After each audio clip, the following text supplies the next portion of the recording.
Hello, this is Greg Allison with Green Greg's Garden and Worm Farm, coming to you with another video in the series about COVID-19. A lot of you are under the impression that COVID-19 only affects old people because you look at the fatality ratios and it's typically older people or people with various and sundry morbidities. But I'm bringing you today someone who is hard hit by it, who is young and has no morbidity, somebody that works out every day, cycles 3 or 4 times a week, to let you know that this is something you need to take serious, that you need to watch out for, that you need to be prepared for. And so our guest today is Danielle Roosa. Danielle Roosa, hope you don't mind me spelling this, but she's only 27 years old. And, a young lady who, as I said, works out regularly every day, cycles 3 or 4 times a day, and yet she wound up in the hospital. So Danielle, how about telling us how this started? What happened? Well, thanks so much for having me. I feel pretty passionate about telling everybody, screaming it from the rooftop, that this is a very serious issue. So I love what you're doing. So what ended up happening was I started getting a headache for about 2 days. And I was like, oh, that's annoying. Maybe I'm not drinking enough caffeine because I love my coffee. Exactly. Started taking Tylenol for that. And then the next 2 days, I started having horrible body aches, like pretty severe body aches, worse than the flu that I before when I had the flu, I remember body aches. That was the worst part of the flu. Started having really bad body aches and I had a fever. So I called my doctor and I said, hey, just as an FYI, this is happening. Should I, come in for an appointment, just not the hospital? And he's like, no, don't worry about it. Only when you start developing respiratory stuff, that's when, I would start to get confused or concerned. The next day, literally the next day, a cough started feeling shortness of breath and I lost my voice. So that went on for 2 days. And then I had started having really labored breathing. Like I really had to make an effort to take a deep breath. And I called my doctor again and I was like, this is kind of crazy. What's going on? He was like, whoa, the vocal change, the shortness of breath. I suggest you go to the emergency room. And he's affiliated with the hospital that I went to. So I went there to the emergency room and they actually had a bunch of tents laid out in front for COVID cases. But they actually took me back immediately because I used to have asthma as a kid. I haven't had asthma in a very long time. But they took me back into this isolation room. And that's when I was first diagnosed with COVID. They said, you have everything that you are describing is consistent with COVID. Wow. So yeah. When did you come down with this? I mean, when did you first start noticing the symptoms? And was it how many days before you went to the hospital and how long were you in the hospital? Just kind of paint a timeline picture. Right. The effects and how long all this lasts on you. So let me pull out a calendar. I think I started feeling it on I think it was around the 28th of March. I started feeling it. And then, but that's when I started the 28th. And then I started getting the headaches. I think that had been the 3rd day that I had the headaches. Then the next 3 days had the body aches and the fever. And then I think on the second is when I went to the hospital. Oh no, it was the 1st because everyone thought I was playing an April Fool's joke. I was like, guys, if I'm playing an April Fool's joke about this, I have gone too far. I was in the hospital there. So you were having symptoms for about a week before you went to the hospital, and you were in the hospital on the 1st of April? Correct. And then I was there for 4 days. You was in the hospital 4 days. Right. And what was it like in the hospital? Talk about your experience. I was in isolation. Yeah. It was really weird. So originally when they told me I had COVID, I got a wristband that said isolation, and they actually were like, your lung scan is clear. If you feel comfortable, go ahead. You can go home. Now I had been following the news and I'm very aware that people got sent home and then they spiraled out and then, it took a turn for the worse. That's what COVID does. And it's very scary. And I was like, I don't feel comfortable. And they're like, you know what, you're right. Let's just hospitalize you. So they hospitalized me then, and then they did the horrible test and I was in isolation for those days. It was really weird. no one came. Usually in the hospital, they always bug you for vitals and taking your temperature and everything. You know, anyone who walked through the room had to be completely covered from their hair to the face mask, face shield, all the way down to booties on their shoes.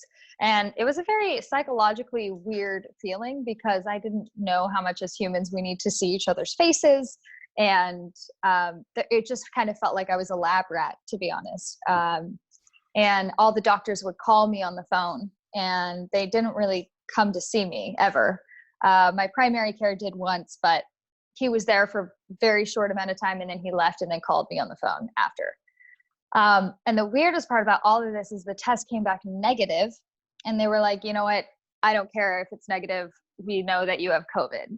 And then they were like, well, maybe you had it before. There was just a bunch of speculation. I feel like for me personally, that was even more psychologically challenging because I'm like, what is going on? And the fact that they were doing the best that they could with the information, but I didn't test positive for the flu. So they were like, we know that you have it. Just there's a bunch of faulty tests. And I'm like, that's terrifying. If there's a bunch of faulty tests, it was a lot of different psychological hurdles, I would say. And, you know, obviously I was all by myself, and no one could come in or drop off anything for me. So it was weird. It was a very odd experience. I felt like I was living in a sci-fi, like a weird, you know, what would happen if the world got hit by a pandemic.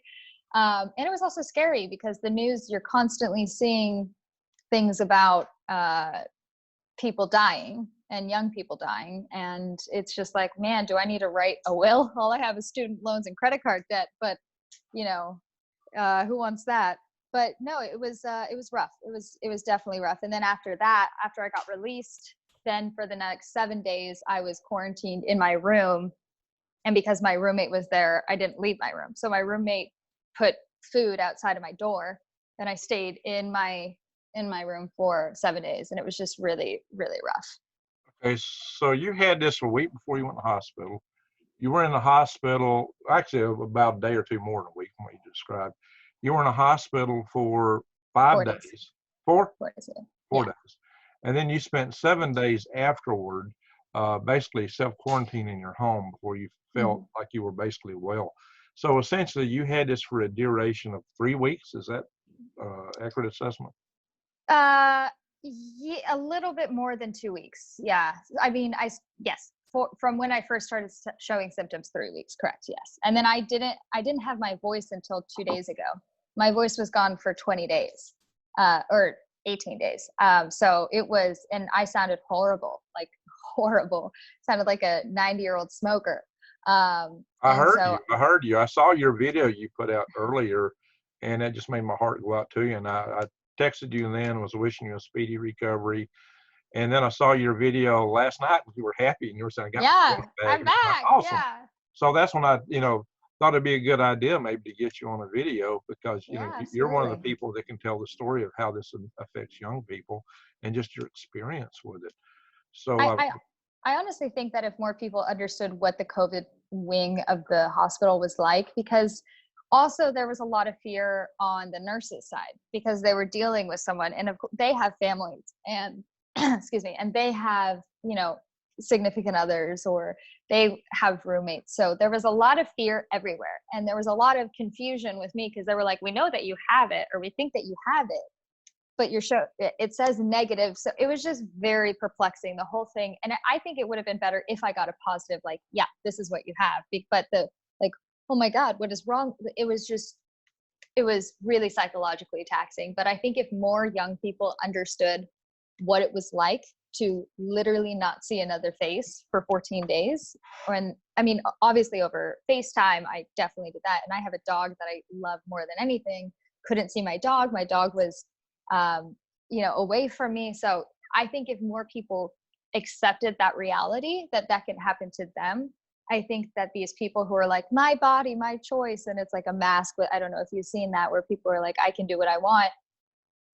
I think that what my videos did is it made it personal. Like I was someone that someone knew that had COVID, and it made everyone take it more seriously.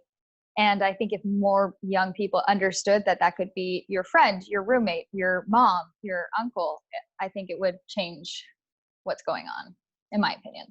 Well, I think so. I did a video just a couple days ago. My brother passed away, COVID-19, and it was very unexpected and shocking to me.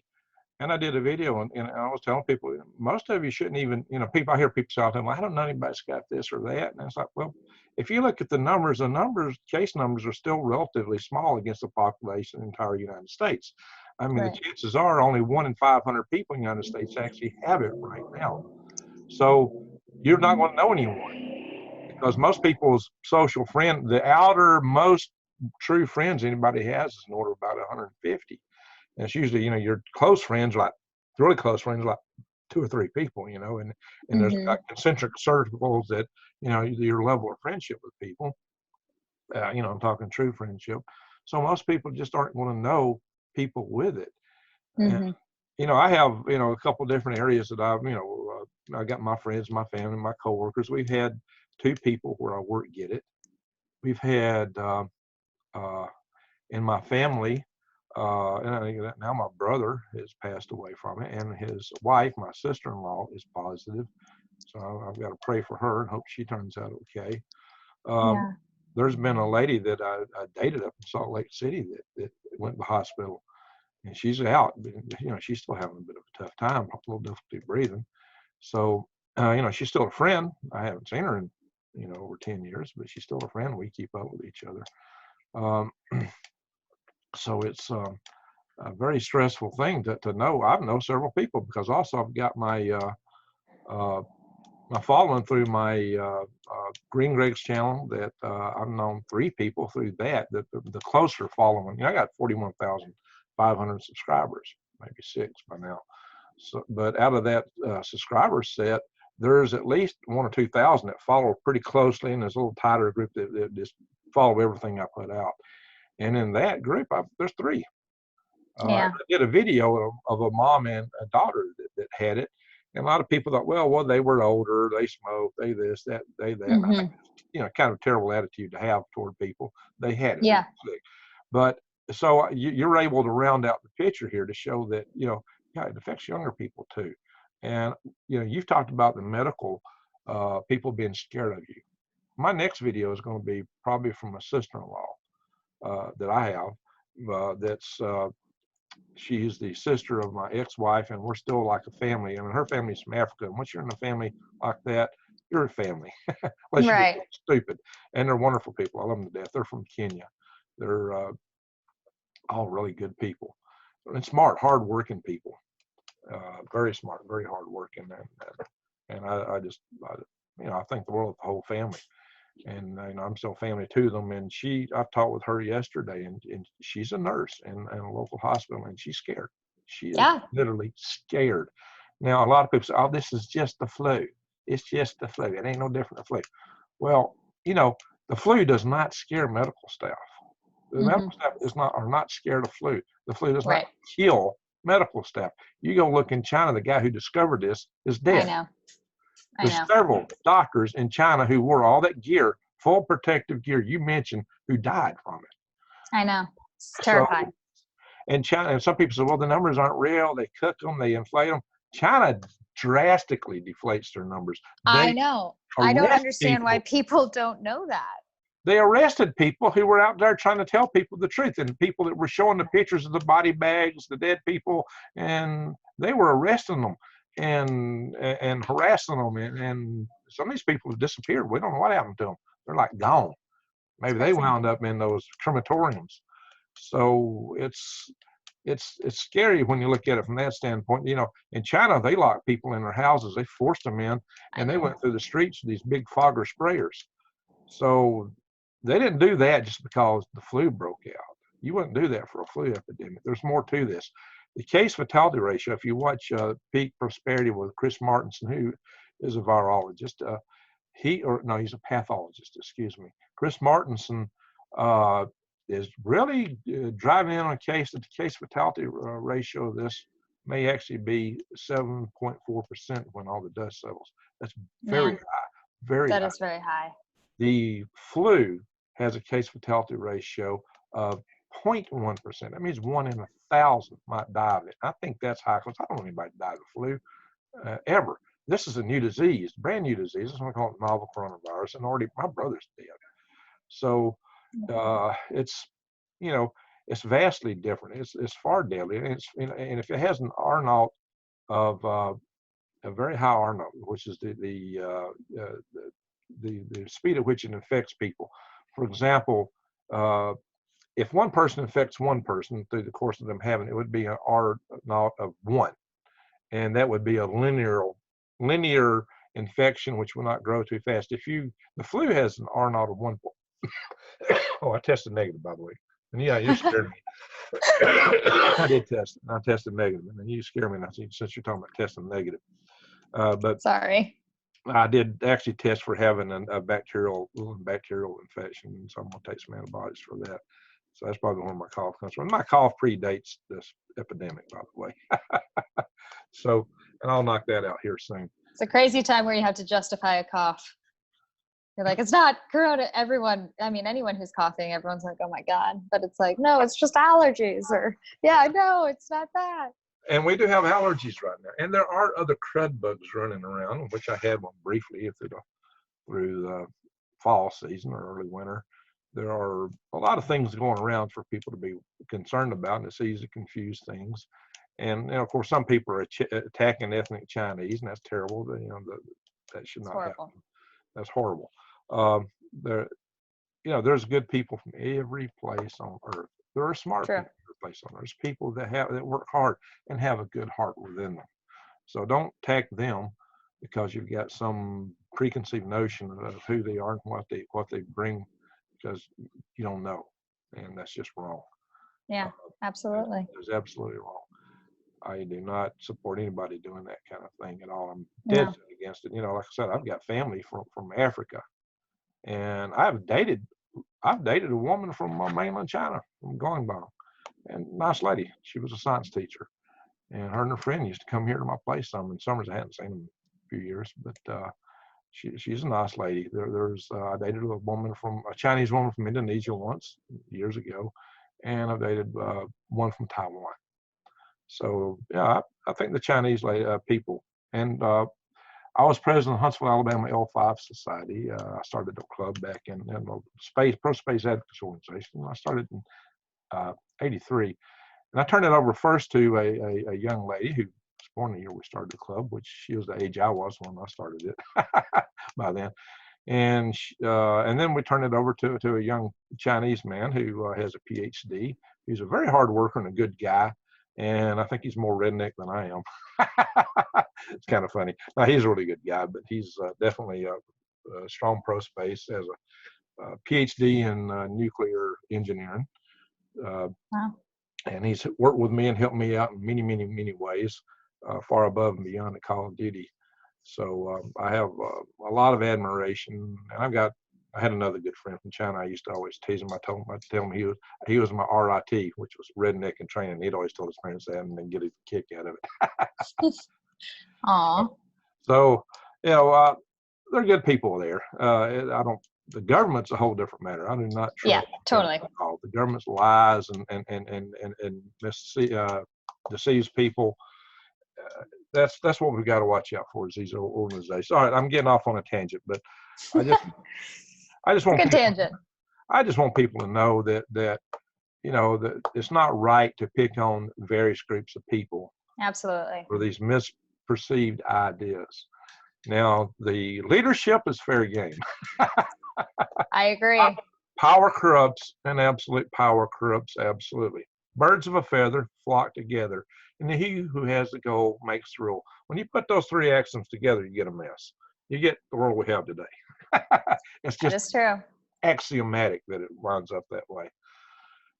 In any event, so that's why our founding fathers in this nation put a lot of checks and balances in the system, and they said, yeah, it'll all fall apart in a few years. It just won't last long, but at least maybe to keep things going a while. Yep, they're smart. Yeah, we now have a lot of bureaucracy and so forth, and a lot of people. One of the reasons that there are a lot of these people that are very unhappy with what they hear is because the government's not played fair. It's not shot straight with them. And so it leaves a breeding ground for a lot of stuff.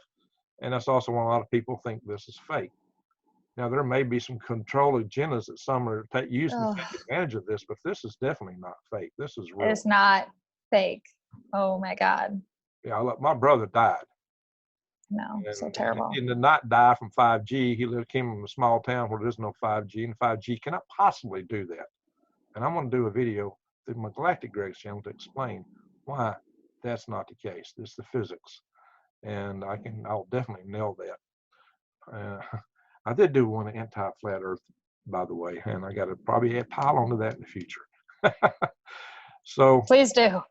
Please do. I will. I did one where we just happened to have an eclipse going on. There was an eclipse in Argentina or somewhere in South America, and I walked outside and I said, look, if the Earth was flat, you would see the moon underneath the sun from here. You can't do that. I should be able to look south and see it if we had a flat Earth, because they have an eclipse down there. We don't here, but I should be able to see both, and I don't, because the Earth is curved, and the sun's way out there and the moon's way out there, and the Earth's just sun is just where the moon was, it was casting the shadow on the Earth at that point along a track, and that's what it does. And those tracks vary in arcs according to the orbits. So in the very arc nature of the tracks, and there's just so many. I can make a zillion points, but that's not the purpose of this. One of my favorite quotes of all time is, never argue with an idiot. They'll drag you down to their level and beat you with experience. So it's true. Good quote. But yeah, those that are hardcore will never switch. Yeah. So it's not even worth it. It's not even worth it.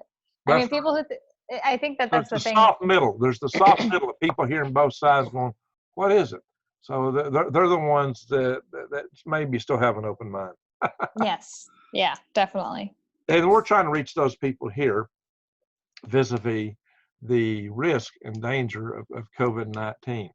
And the takeaway message is that, one, it's real. It affects people. Absolutely. It makes people really sick. Young people are affected by it also. It can have life-lasting impacts in the lungs. It can do lung tissue damage.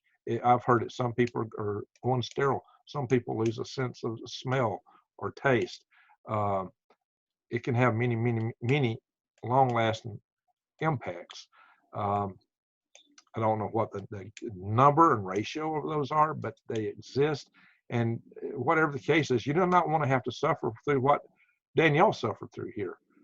Danielle has been through the ringer. I mean, she's telling us that it's really a psychological impact to not be able to see people directly and to be treated, like, everybody was so standoffish. They were scared that she would kill them, and for good reason. So what was that like, Danielle? I mean, really personally, on a personal level, with everybody scared to see you and touch you, how did it feel? I mean, there were a couple of people that I had been in contact with, which was my roommate, my boyfriend, and obviously my boyfriend's roommate. So all of us together, and I don't live with my boyfriend. So it was, those are two different households that are being impacted.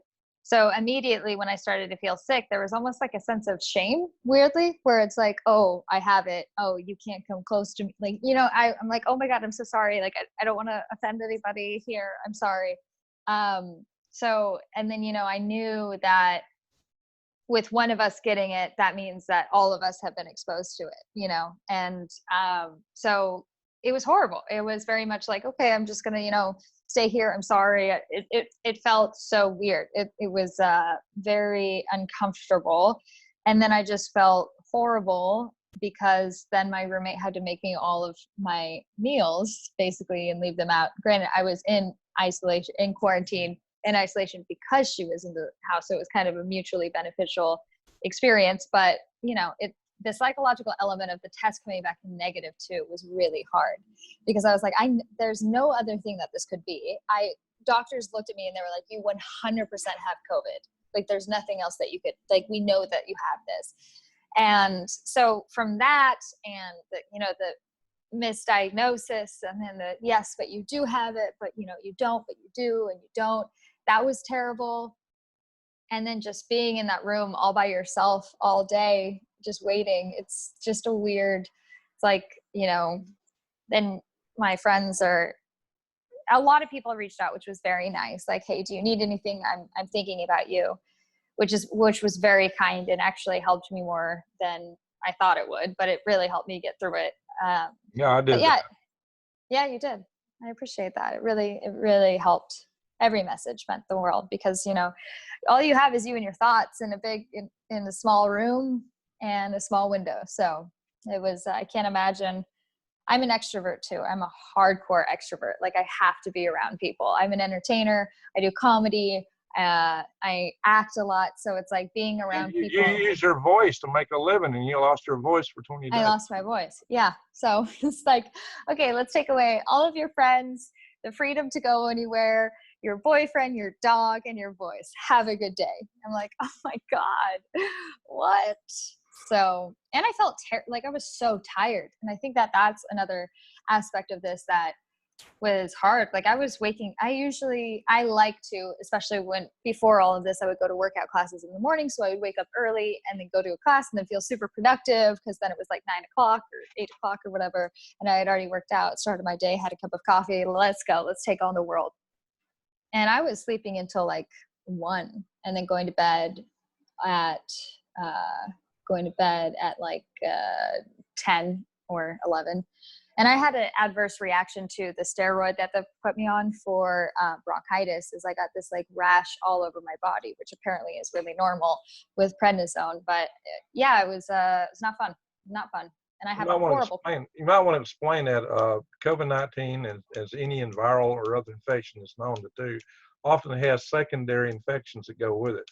So you might want to talk to that a little bit, because you mentioned your secondary infection of bronchitis. Yes. So I developed bronchitis and laryngitis, I guess. And so the cough was really bad. It was like this dry cough that I still have it. And especially at night, it kicks up pretty bad, but it's very annoying. And I had not been able to, actually 2 nights ago was the first night that I slept for all through the night, because the cough just keeps you up all night. And I'm on the cough medicine that's approved for COVID, and then, you know, Tylenol, and just there's another little small pill that they take that helps coughs, but it's just annoying. And your body's just like, what is going on? Well, so did you develop the bronchitis after you were in the hospital? Mm-hmm. I think like the last day I was there, the coughing was there since the 2 days before I went to the hospital. I don't really know the timeline, because it was such a, we don't know what's happening kind of thing. So there was never a, hey, this is what you have at this exact moment. It was like, yeah, you might have developed it from COVID. So good luck. Well, the point in that is just to show that you didn't go in the hospital for bronchitis. You had something else. Correct. People are going to try to, sweep this aside with every excuse imaginable. So I'm just trying to put it out there. And how is this affecting you now, Danielle? Now I'm actually getting better. So that's really good. But it's still really hard, because I'm like, what if there's a small chance that I didn't have it? Then if that's what it was, if that's what whatever that was did to me, then what could COVID do? And then my doctor's like, you had COVID. Like, I don't know what else to tell you. And I'm like, oh, okay, I guess I had it. But it's just like the unknown about it is the long-term effects, the constant questioning of, okay, I just learned yesterday that there's an actor who has to get his, I don't know if you read this, his leg amputated. He was in the hospital and put on a ventilator and put into a medically induced coma. And they give you blood thinner shots. So I still have big bruises on my arms from these blood thinners that they're giving you, heparin shots. And I guess they were giving that to him. So I don't know why that's standard for all COVID patients, but they give you heparin shots. And I guess he was having that, but there was a blood clot. I don't know the whole story, but then he had to have his leg amputated. So it's just like there's so much unknown about this, and it can really affect everyone differently. Yeah, that's really it. There's so much unknown about it. I got a friend, Dr. Cottrell, who has he's actually a medical student at Harvard. His PhD is in finance, but he's a medical student at Harvard. And he looked at the genome, and he's done a lot of time and effort with that. And he's got a channel that's covering this COVID-19 outbreak very extensively. And I've done, some interviews with him. And he says that this has like 3 different entryways into your cells. Typically, a virus would have one. And the most predominant for this one is it goes in through your ACE2 receptors on your cells. But you're more prevalent in us guys, so you might be lucky that you're a lady. It might have helped your survival. Mm-hmm. But it could get you in other ways. It's also known to attack blood, including T cells of all things. And it's thought that maybe it affects the heme and the red blood cells. So this is a really odd virus to be attacking cells with no RNA or DNA in them. And that may be why a lot of people are having problems breathing. And it may also impact the, maybe overuse of these ventilators. And it seems that the ventilators are blowing people's lungs up. Fortunately, you didn't go on a ventilator. That may be one of your saving graces. Yeah, that's awful. I didn't know that. So they put you on oxygen now. Yeah, they did. They said, and it was interesting because the actual pulse ox was fine, but they were like, since you're laboring so much, we think that your body is compensating because I'm young and healthy. I think some part of my other body was kind of being like, all right, guys, we got to breathe. So we got to get this, because it was very labored. Like, it just felt like I really had to work to breathe. So that's what gets people. They just tire out where they can't do it. Right. Yeah. And that's what was scary too. It's like, I know it was a weird sort of awareness about the unknown of like, okay, then this happens and this happens. And, I on purpose did not look up the symptoms of the progression. And so then when I started, I was like, God, these body aches are terrible. And I looked it up, just like COVID body aches. And then I saw that like everybody who had COVID has these horrible body aches. And it was like weird, bad. Like I felt so stiff that like walking to the bathroom was awful. Oh. So. Wow. Well, I hear you. One of the best treatments is to actually fight it, to stretch and to just kind of force it, don't give in to it, to fight it. And, do stretches that expand your lungs and different things and try to breathe and just deep and just do everything you can to fight like you're just actually in combat, fight the disease in every way you can. I've heard some people comment to that. So, maybe that is one way of dealing with it. But you're still not really 100% back yet. You're still in recovery to a degree because you're still having some cough. You're still a little bit low energy. Tell us about that. Yeah, I think I'm near the end of it now. But from the vocal change coming back, or my voice coming back was a big thing because it was really hard to speak. So that coming back was good.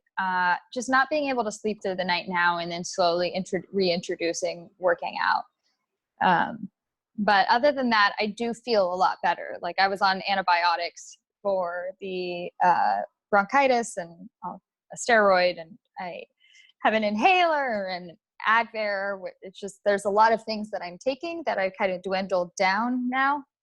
So I do feel like within the next week, hopefully I'll be back to 100%. But, it's always, like, as you're saying, there are some long-term things that I just don't know.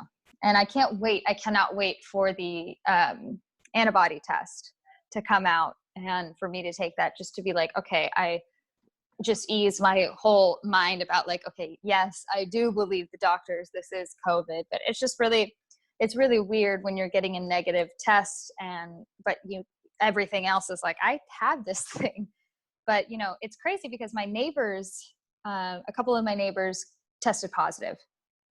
And 2 of them are boyfriend and girlfriend. They live in the same room and they live in the same apartment. One tested negative, the other tested positive. The thing about this is I know so many people, especially from the videos that I've been putting out, and I've been pretty open about, hey, it came back negative. I'm so confused. And a lot of people have reached out to me and they're like, mine was negative too. So I personally believe that the the percentage of negative tests is well beyond 30%. I think it's a pretty staggering false negative percentage. I think it's well beyond 30%. You think the false negatives run higher than the false positives? If they're running the same rate, they cancel each other out for the aggregate population, but it makes a big difference to the individual. Yeah. What do you think? I think that I didn't necessarily hear that there are false positives there. I've just heard all about the false negatives. So I don't know. That would mean more cases, which would be the opposite of how people are taking this about false negatives and false positives on the test. See, a lot of people are taking that to just dismiss the whole thing, say, oh, it's all blown up. So what you're indicating, based on what you're hearing back from people, is that this is worse than they think. I 100% believe that. So you would say the case numbers are not being inflated. If anything, even in where they are tested, they're low. Yes, I 100% think that, for sure. Interesting point. See, you kind of raised 2 points I wanted to delve into. One, your neighbors have it, and the other, talk about how the responses you've been getting from other people, because you're out there in society, you're a very public person. So first on your neighbors. Now you got it, your neighbors got it. Like I said, chances are that any normal person should not know anybody yet that has it. Yet you got it and your neighbors got it. So that kind of and you don't know where you got it, correct? So I have my theories in isolation. I had a lot of time to think about it. It's hard because you'll never know. At least I will never know. So here's what I do think. So when I went into the hospital and I posted on Instagram, I live right next to a grocery store, and I've been going there for years. And there's a guy that works there who's become friends with all my friends, and we always see him. Anyways, we follow each other on Instagram. And he messaged me after he saw me in the hospital, and he's like, "Oh my God, I'm so sorry that it hit you this bad." And he's like, "I actually had it about a week ago." And I was thinking about it. I'm like, oh my God, really? He helped me. So before, as I said, I had been taking this seriously from the beginning. So there's this video that came out on YouTube of this doctor who's a really sweet guy, and he's showing you how to wipe down your groceries. I don't know if you've seen this. It has a couple million views.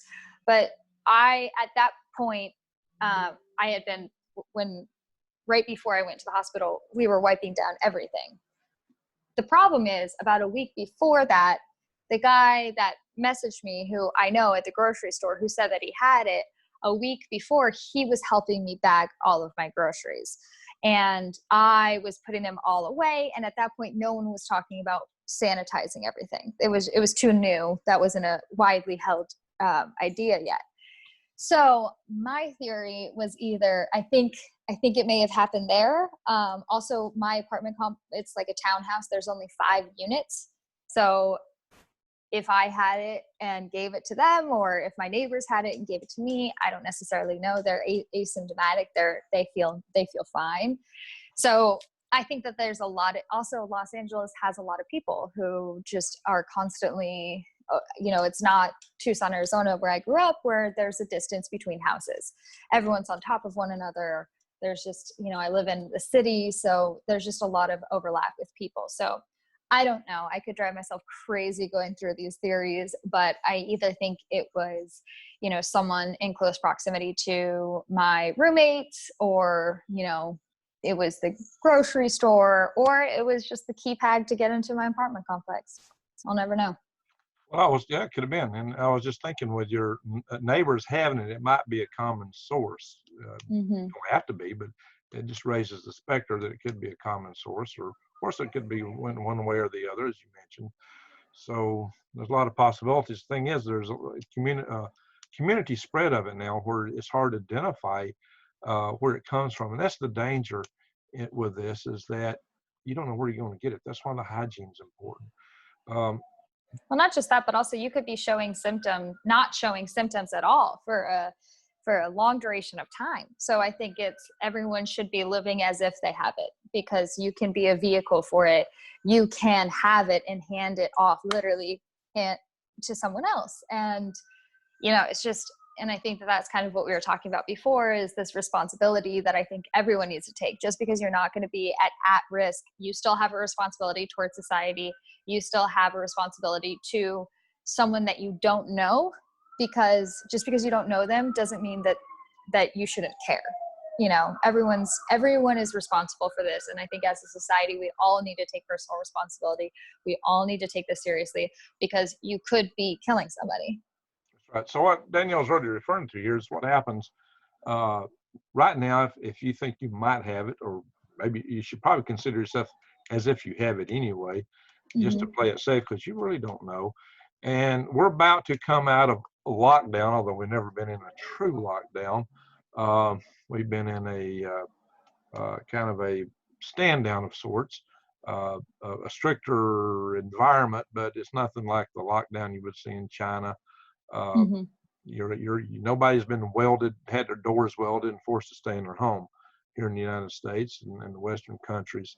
But this is about to be lifted to some degree, in some measure, and a lot of people are going to take that to mean, hey, everything's okay. I can, go back to the normal life. And of course, there's those that try to live that anyway. There are still cases that's out here. You got to remember that it was only back in November, probably sometime when it started, when you had one person. Today, there's 2 million people around the world with confirmed cases. And of course, we don't know how many it really is, because China probably didn't count. Yeah, for sure they did. Yeah. Probably 3 million. Or more. Who knows what China's cases are? China's cases should be as much as there is in the rest of the world today as it is, but I don't know. So that said, there's a lot of cases out there. These cases aren't going away. This is something that can double within fairly fast time frames. It was doubling every 3 days for a while. And we've slowed it down to maybe doubling every 12 days, but it's still growing. It's still there. And there's a lot of places now that didn't used to be. So just because you can suddenly move around doesn't mean that the infections aren't going to fan up again. So you've still got to take seriously social distancing, washing your hands, face mask, putting eyewear on because it can get in through your eyes. Don't touch your face. All the precautions, the social distance, the 6 foot. I would not be going to crowds. I would not be hanging out in bars. No. I would not be wanting to sit close to a lot of people in a restaurant, a sporting event. I wouldn't want to be flying on an airplane unless there was some really strict protocol about that. And I'm just not ready to do that at this point in time. No, absolutely. So, and how you go around is most important. How you comport yourself is what Danielle is talking about. This whole idea that, hey, we can just run down and do what we want to do now means that you could be a spreader. You could be a carrier. And it might not affect you. Don't think that it won't, because that's why I'm talking to Danielle today. Don't think that it won't affect you, because it can. But whether it does or not, you could be causing people to die. You could be killing a lot of nice older people, or people that are younger with morbidities, or causing young, healthy people, such as Danielle, to go into a hospital and be affected for a month. And it is known to kill some younger people too. So yeah, it does hit people with morbidities more often, but we haven't lived in a society where there's a lot of morbidities, including among young people. There's a lot of young people that have a lot of morbidities. So don't just dismiss this and think it's okay to run around and spread it. You've got to be responsible, or their blood is on your hands. It's not fair for you to run around and spread something that makes you like a mass murderer, essentially. Yeah, absolutely. Typhoid Mary. I mean, this is people have been put in prison for spreading diseases that have fatality associated with them. People have been, and so you don't do that. That is morally reprehensible. That is morally evil, just to be so nonchalant and to go out spreading the stuff around. So society, the work's going to come back on. They're going to turn a lot of things back on. I'll tell you to be careful. If you can work from home, continue to work from home. Why not? It's safer. I work from home. This is what I'm doing right now. I hope I get to stay with that. Any place that allows people to work from home should continue that. It's just, actually, for a society, it's better to work from home, because you're not consuming all the energy driving back and forth, the gas. You're not on the highway wasting time going back and forth. You're not doing wear and tear on your vehicle, putting wear and tear on the highways. And the overhead required in offices are less if they're having to spend less utilities to maintain you being there.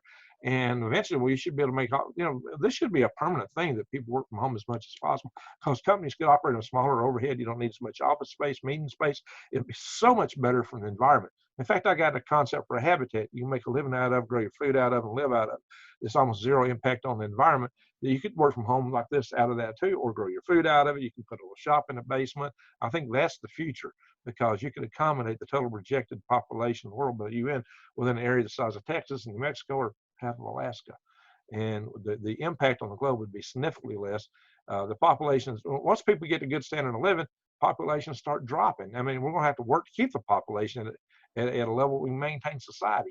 So this whole idea we have too many people is bogus, because if you live right, you can change that. And that's what I'm advocating, is we change how we live. We change how we operate. And this kind of habitat concept I got works great in space, actually.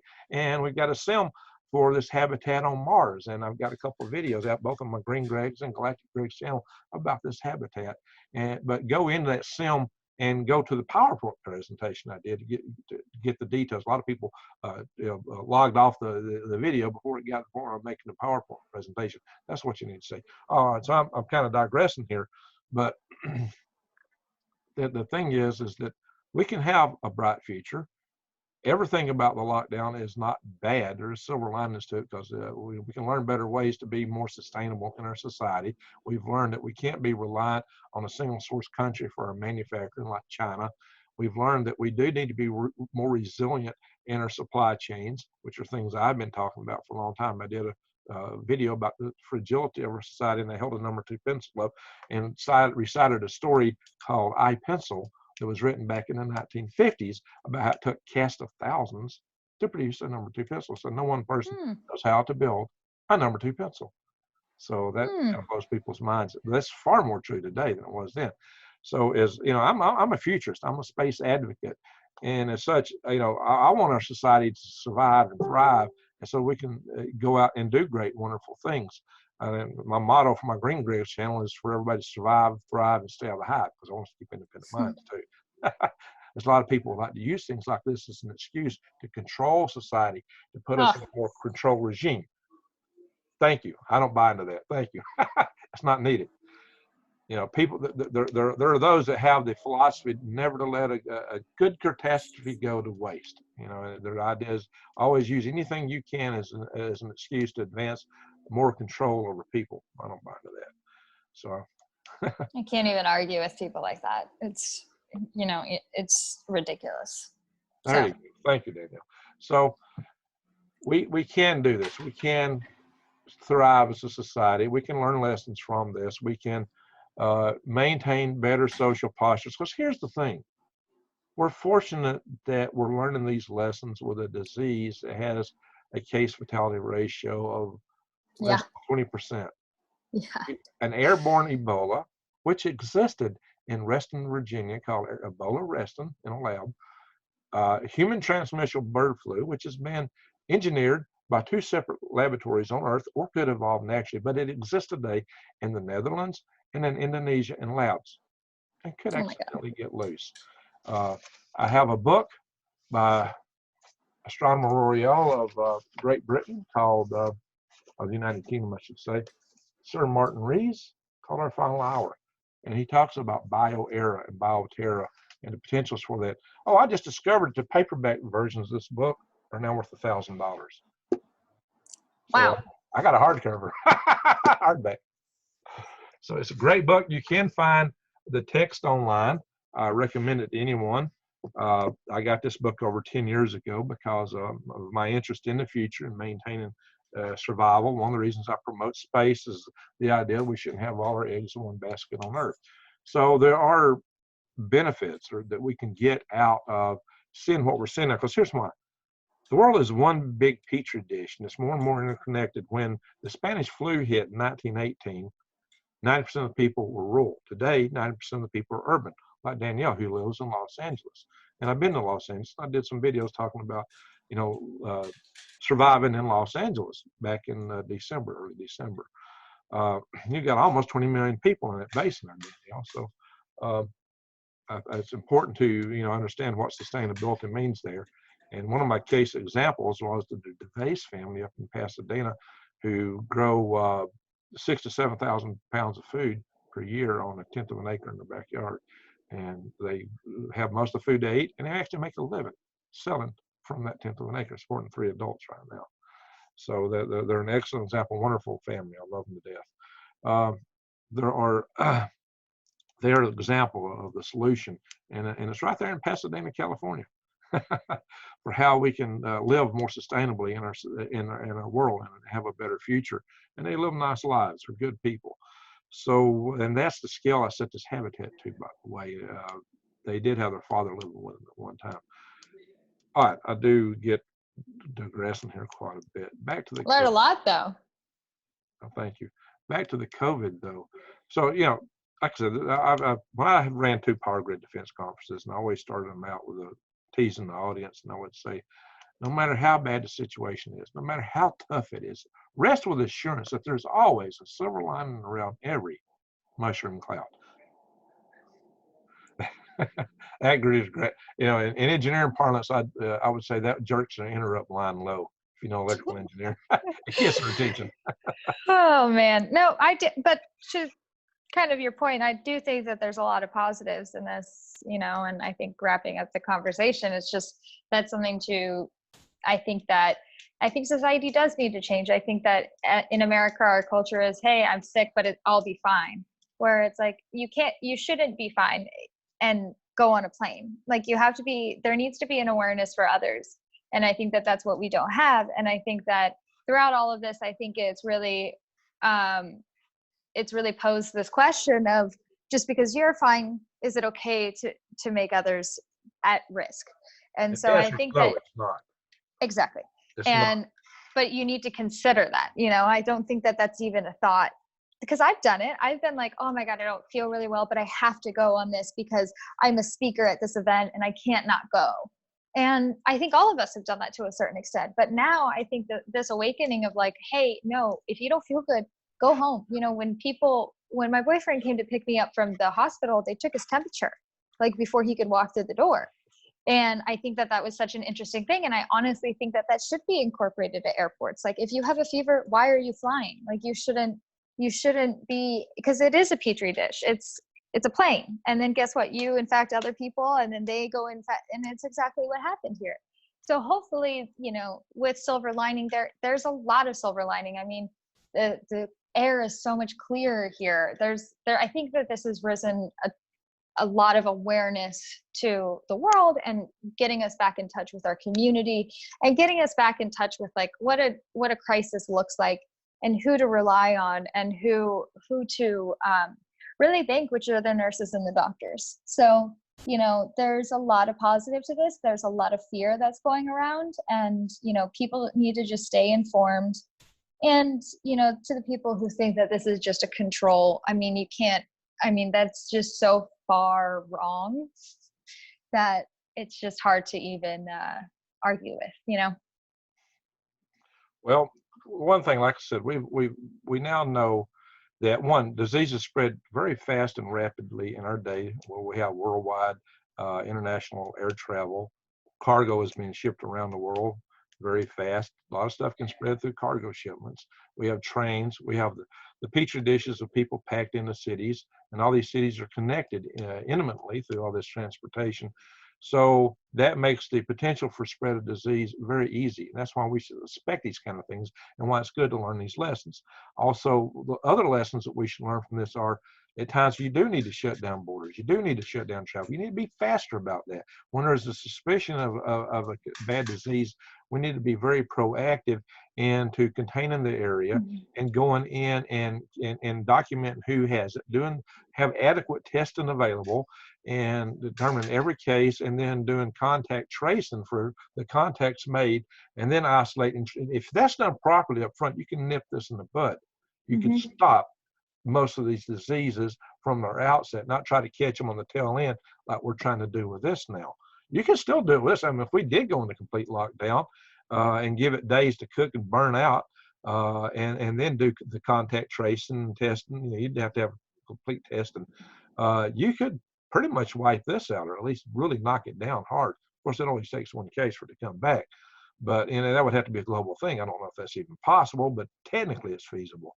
Um, that's that would be something that would have people howling, because it'd be really truly locked down for about 3 weeks in order to make Yeah. it effective. But anyway, but it's technically possible. If you had to do something like that, you probably get rid of a whole host of diseases if you test it across the board, and then Yeah. everybody healthier. But that's a whole different thing. That's people really howl over that. I am a big advocate of personal freedom and liberties and things like that. I tend to wax a little bit on the libertarian side of the spectrum, but that's just me.